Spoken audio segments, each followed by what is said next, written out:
Imagine a man who has climbed the world's highest peak, Mount Everest, not once but 3 times.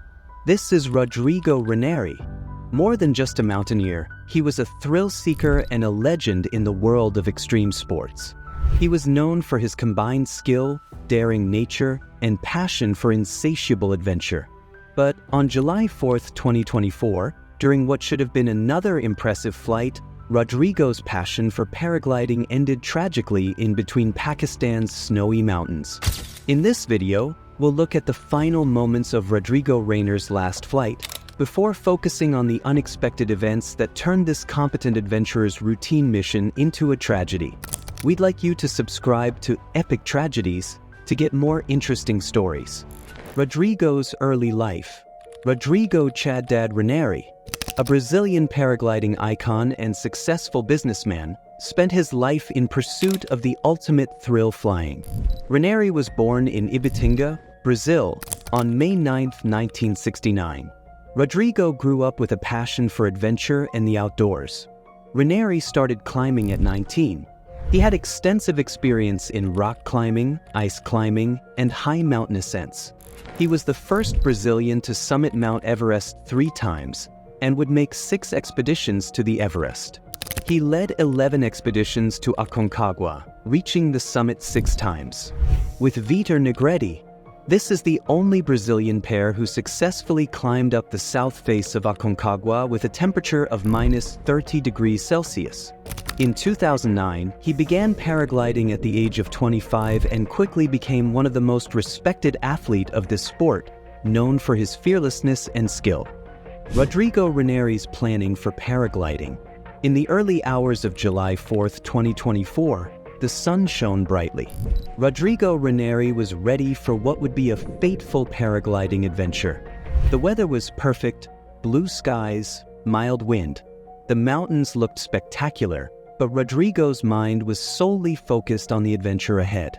This was his first paragliding trip to Pakistan, a land of giants, home to 5 of the world's 14 mountains towering over 8,000 meters, including K2, the world's 2nd highest.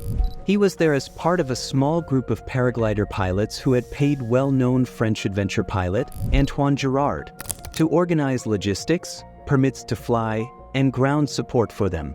Antoine, who leading this paragliding group on K2 base camp, marked this plan to paraglide over Baltoro Glacier as safe and conservative.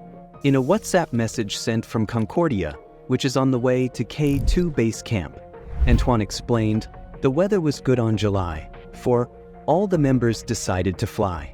I instructed Rodrigo, Walid, Colleen, and Romano to fly not further than Payu, as the upper part of the Baltoro requires more experience. The Ascoli and Payu part does not present any particular danger. The plan was safe and conservative for all members." Although plan was looking safe, but Raineri also said to all team members, "Each of us has a satellite locator, each one decides what they want to do, but we are a cohesive team and ready for action if someone needs help or rescue." Rodrigo flight to death. Rodrigo embarked on a solo paragliding expedition to the Baltoro Glacier in the Karakoram Range, Pakistan. The Baltoro Glacier is one of the most spectacular and treacherous mountain regions in the world, with towering peaks and unpredictable weather conditions. Rodrigo's goal was to fly over the glacier and capture breathtaking footage of the surrounding landscape. Everything going normally as planned, the wind was steady, and the sky was clear, promising a perfect flight. Raineri opted to paraglide from Ascoli to Jula Camp. Rodrigo ascended and started flying over one of the world's most beautiful regions, but then something felt off. The air began to shift, growing more turbulent and dangerously unpredictable. It was as if the mountains were breathing, with invisible currents changing and swirling around him.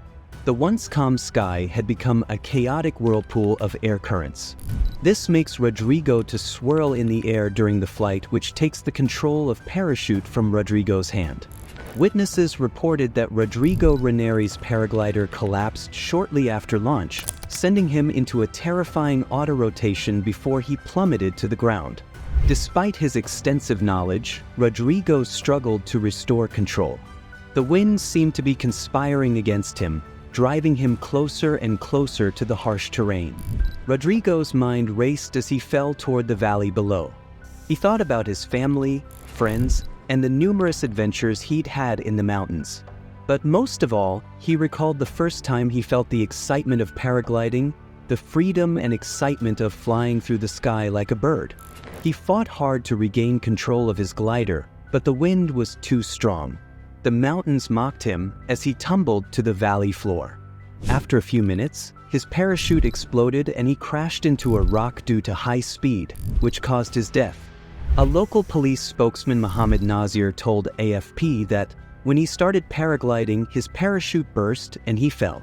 Several other sources in Pakistan also said several pilots were on their way to the K2 base camp from Ascoli and one of them somehow hit a rock while landing. The terrifying last moments. During Rodrigo Raineri's final moments, there was nothing but darkness in front of him. As Rodrigo fell, a surprising sense of peace overtook him, an acceptance of his fate. He accepted that it was the last moment of his life and had lived a rich life, full of adventure and wonder. Although his journey had come to a tragic end, he would never forget the beauty of the mountains or the thrill of flight. After that, the screen fades to black, leaving only the sound of Rodrigo's final moments. But the story doesn't end there. A shocking twist comes in the story as Pakistani authorities make some arrests. Who were these individuals, and how were they involved in Rodrigo's death? Legal fallout. News of Rodrigo's accident spread like wildfire, and local authorities raised questions about the permits the group had, leading to police arresting the boss of the trekking group contracted by Antoine. Deputy Commissioner Shergar Waliullah Falahi took action against Ali Muhammad, the CEO of Alpine Adventure Guides Pakistan, for allowing Rodrigo to enter the glacier with only a trekking permit, lacking the necessary paragliding authorization. Shergar Deputy Commissioner Waliullah Falahi also told the local reporters that the group did not have the correct paperwork or permit to fly, a claim that Antoine Girard refuted. PATO, Pakistan Association of Tour Operators, called the arrest illegal. According to a press release issued by the PATO chairman and executive committee members on Monday, July 8, 2024, the foreigner died as a result of his own decision. As a tour operator, Muhammad Ali was only responsible for providing base camp services to foreign adventure tourists. The tour operator submitted the required government permits and trekking permits for the 8 foreign trekkers. On July 3, 2024, Ali also submitted an application for a no objection certificate. On the same day, all 8 trekkers left for Baltoro with the necessary documents for the trek. The team members were to take off from Goro 2 after giving the DC office enough time to issue the NOC, for which a draft was prepared at the DC office. Ali's role as their ground handler was to inform them whether their NOC had been issued or not, so that they would decide about their paragliding flight after reaching Goro 2. However, the group leader and members decided to take off before reaching Goro 2 and took off from the Ascoli village instead of Goro 2. According to the petition submitted to Deputy Commissioner Shergar, this move has violated the client's commitment to the tour operator. Tragically, the paraglider died on July 4th near Kasarshagran as a result of a decision he and his foreign group leader made without informing the operator. Antoine rejected the statement that he was responsible for Rodrigo in the air or the accident. He also disowns any suggestion that he knew or suspected that there was a problem with the permits. Having flown ahead of the group to land at Concordia, he said he only learned about the accident by an Reach satellite text message the day after. In a WhatsApp message sent from Concordia, Antoine explained, "We learned about the accident on the morning of July 5th. We contacted Ali immediately and he warned us to stay at Concordia until he solved the problem."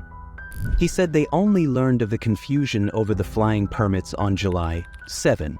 "We are devastated to know about this and we want to clarify the situation."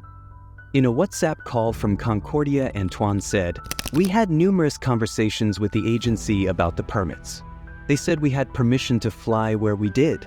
Porters from the agency even came with us to the launch and helped some of the pilots take off. After that, he said, "No one is responsible for the accident. When we fly, it's our own responsibility." He said that since the accident, I and Vizo Ovsharov, also on the trip, had been told by authorities to stay at Concordia where they could be reached by phone. After that, he said they would start the 5-day walk back to Skardu on Wednesday, July 10, 2024, and would cooperate fully with all agencies. The aftermath and legacy. Rodrigo Raineri's tragic accident shocked the paragliding community, serving as a stark reminder of the inherent risks in extreme sports. Rodrigo was known for his passion, skill, and adventurous spirit. Rodrigo's death highlighted the unpredictable dangers even experienced athletes face. His legacy lives on as both a tribute to his courage and a cautionary tale about the importance of safety and preparations. Rodrigo's story serves as a powerful reminder. While the thrill of adventure calls to us all, safety must always be our top priority. So, what do you think about this? Don't forget to share your thoughts in the comments section down below. Don't forget to like and subscribe for more gripping tales of adventure and tragedy. Thanks for watching.